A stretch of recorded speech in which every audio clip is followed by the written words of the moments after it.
أعوذ بالله من الشيطان الرجيم بسم الله الرحمن الرحيم اللہ کے نام سے شروع جو نہایت مہربان اور رحمت والا ہے. شرع لكم من الدين ما وصى به نوحا والذي أوحينا إليك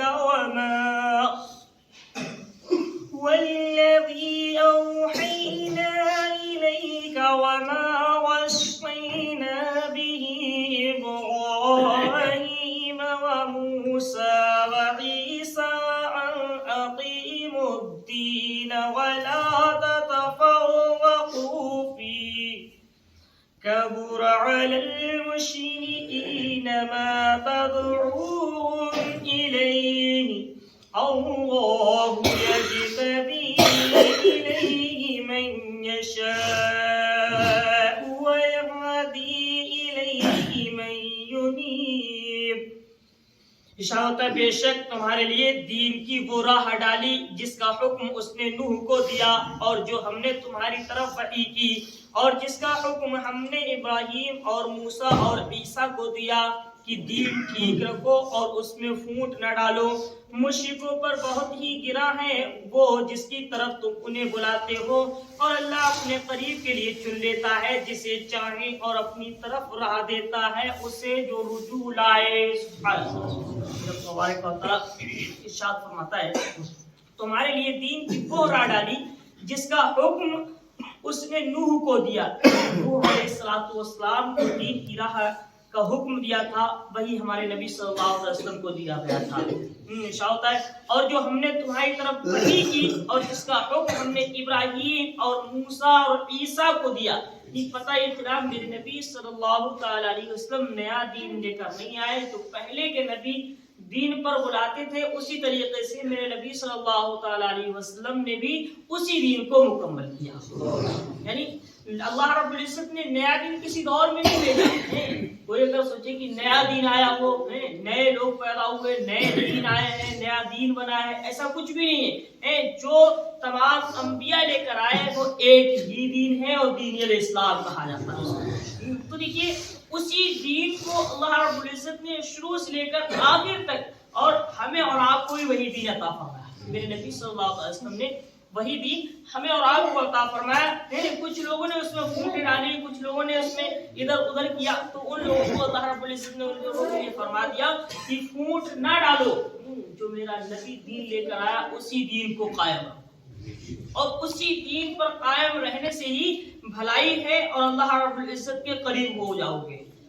اگر دین میں پھوٹ ڈالو گے یا آپس میں پھوٹ ڈالو تو اللہ رب العزت کو ایسے لوگ پسند نہیں ہے. اللہ رب العزت کو وہ لوگ پسند ہیں جو دین کی راہ پر چلا کرتے ہیں. اللہ رب العزت کو وہ لوگ پسند ہیں جو آپس میں صلح کیا کرتے ہیں. اللہ رب العزت کو وہ لوگ پسند ہیں جو برائیوں کو مٹا کر بھلائیوں کو پھیلایا کرتے ہیں. اللہ رب العزت کو وہ لوگ پسند ہیں جو گناہوں کو ختم کروا کر سیدھا راستہ لوگوں کو بتایا کرتے ہیں. کیونکہ اس طریقے سے ہمیں اور آپ کو زندگی گزارنا چاہیے. اللہ رب العزت نے یہی ارشاد فرمایا جس کا حکم ہم نے ابراہیم اور موسیٰ کو دیا اور وہی دین ہم نے اور آپ کو عطا فرمایا کہ دین ٹھیک رکھو اس میں پھوٹ نہ ڈالو. اور مشرکوں پر بہت گراؤ گزرتا ہے. جو بے دین ہوتے ہیں دین والے نہیں ہوتے ہیں ان کے لیے تو یار گرا گزرنا چاہیے اور گرا گزرتا ہے.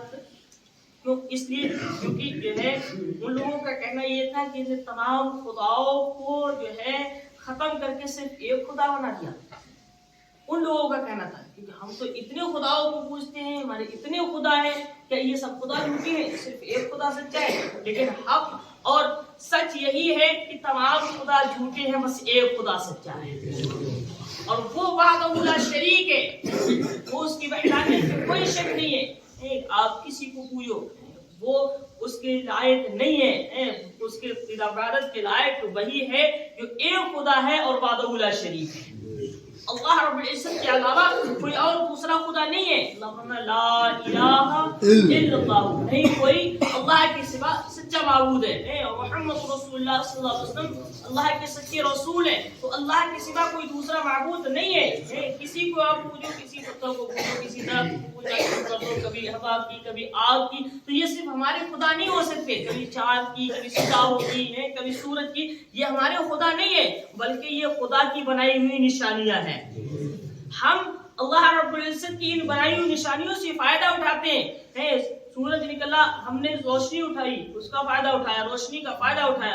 اندھیرا ہوا، رات ہوئی، ہم نے جو ہے رات کا فائدہ اٹھایا، آرام کیا. تو ہر چیز ہمارے لیے اللہ رب العزت نے فائدے کے لیے بنائی ہے، اور ان تمام چیزوں کو ہمارے لیے بنایا، اور ہم سب کو صرف اپنی عبادت کرنے کے لیے پیدا فرمایا. تو ہم سب اس کی عبادت کرتے ہیں. اور مشرکوں کو یہ سب گرا گزرتا تھا، انہوں نے ہمارے تمام خداؤں کو جو ہے جھوٹا بتا رکھا ہے، اور جو ہے صرف ایک خدا کی عبادت کرتے کہ سب خدا جھوٹے ہو گئے ہیں. تو اللہ رب العزت فرماتا ہے کہ ان پر گرا گزرتا ہے. تو دیکھیے، حق اور سچ صرف ایک ہی خدا ہے، وہی عبادت کے لائق ہے، جس کی طرف تم انہیں بلاتے ہو، اور اللہ اپنے قریب کے لیے چن لیتا ہے جسے چاہے.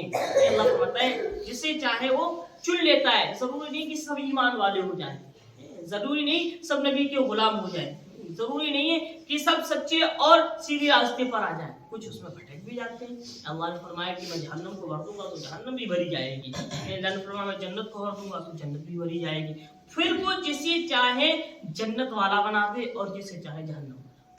اب ہمارے اوپر بھی کچھ فیصلے ہوتے ہیں. نہیں، اب جیسے ہم جان رہے ہیں کہ ہم نے نماز فجر ادا نہیں کی، تو پھر ہمیں تو جہنم میں جلنا ہی پڑے گا. یار نماز فجر ادا نہ کریں اور سوچے کہ جنت میں چلے جائے. گھر سے توفیق نہیں ہے مسجد تک آنے کی، مر کے جاننے کی سوچتے ہیں جنت میں ڈائریکٹ. تو مر کر ڈائریکٹ جنت میں نہیں پہنچ جاؤ گے. سب سے پہلے اگر جنت میں جانا چاہتے ہو تو سب سے پہلے اللہ کے گھر میں آ کر سجدہ ریز ہو. اللہ کے گھر جس دن سجدہ ریز ہونا شروع کر دو گے، اللہ جنت کی نعمت تمہیں دنیا میں عطا فرما دے گا. اللہ رب العزت تم جو ہے جنت کی سہولیتیں چاہتے ہو، اگر تم اللہ کے گھر کو آباد کرو، اللہ تمہارا گھر جنت میں بنا دے گا. اللہ رب العزت کے گھر میں تو آؤ، پہلے اس کی مسجدوں کو تو آباد کرو، اس کے بعد جنت میں جانے کی سوچو.